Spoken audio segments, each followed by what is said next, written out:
নমস্কাৰ, মোৰ নাম শ্ৰী মাধৱী ডেকা ৰজা। মই কঠীয়াতলী উন্নয়ন খণ্ড তেতেলীখোৱা পঞ্চায়তৰ অন্তৰ্গত বৰঘাট লালুং গাঁও লখিমী আত্মসহায়ক গোটৰ মই এগৰাকী সভানেত্ৰী।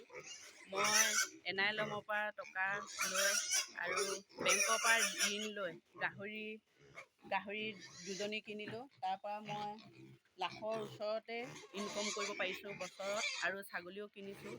ইয়াৰ লগতে আমাৰ জীৱিকা সখী বাইদেউ নীলম বৰা, তেখেতেও আমাক বহুতখিনি সহায় কৰিছে গাহৰি ছাগলী পালন কৰাৰ ক্ষেত্ৰত আৰু NILM পৰা টকা ঋণ লোৱাত এইখিনি সহায় কৰিছে। আৰু মোদী ডাঙৰীয়া আৰু হেমন্ত বিশ্ব শৰ্মা ডাঙৰীয়ালৈকো মোৰ অশেষ ধন্যবাদ থাকিলে। তেখেতলোকে আমাক মহিলাসকলক যথেষ্টখিনি আগুৱাই লৈ গৈছে। ভৱিষ্যতেও এনেকৈ আগুৱাই লৈ গ'লে হয়তো আমাৰ মহিলাসকলে আৰু উপকৃত হ'ব বুলি মই ভাবোঁ।